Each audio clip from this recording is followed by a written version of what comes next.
Good evening everyone. GK and current అఫైర్స్లో భాగంగా ఈరోజు 6వ వీడియోని చూస్తున్నాం. దేశంలో 25వ హైకోర్టు 2019లో ఏ రాష్ట్రంలో ఏర్పడింది?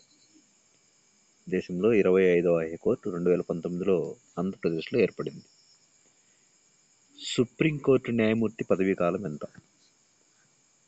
సుప్రీంకోర్టు న్యాయమూర్తి పదవీ కాలం 65 సంవత్సరాలు వచ్చే వరకు. కొల్లేరు సరస్సు చిత్తడి నేలల జాబితాలో ఎప్పుడు చేర్చారు? కొల్లేరు సరస్సు చిత్తడి నేలల జాబితాలో చేర్చిన సంవత్సరం 2002. భారత రాజ్యాంగంను ఏ ఆర్టికల్ ప్రకారం సవరిస్తారు? భారత రాజ్యాంగంను 368 ఆర్టికల్ ప్రకారం సవరిస్తారు. సార్క్ విపత్తు నిర్వహణ సెంటర్ ఎక్కడ ఉంది? సార్క్ విపత్తు నిర్వహణ సెంటర్ న్యూఢిల్లీలో కలదు. రాష్ట్రాల పునఃవ్యవస్థీకరణ చట్టం 1956 ప్రకారం భారతదేశాన్ని ఎన్ని జోన్లుగా విభజించారు? రాష్ట్రాల పునఃవ్యవస్థీకరణ చట్టం 1956 ప్రకారం భారతదేశాన్ని 5 జోన్లుగా విభజించారు.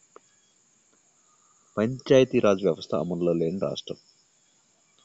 పంచాయతీరాజ్ వ్యవస్థ అమల్లో లేని రాష్ట్రం నాగాలాండ్. Thank you.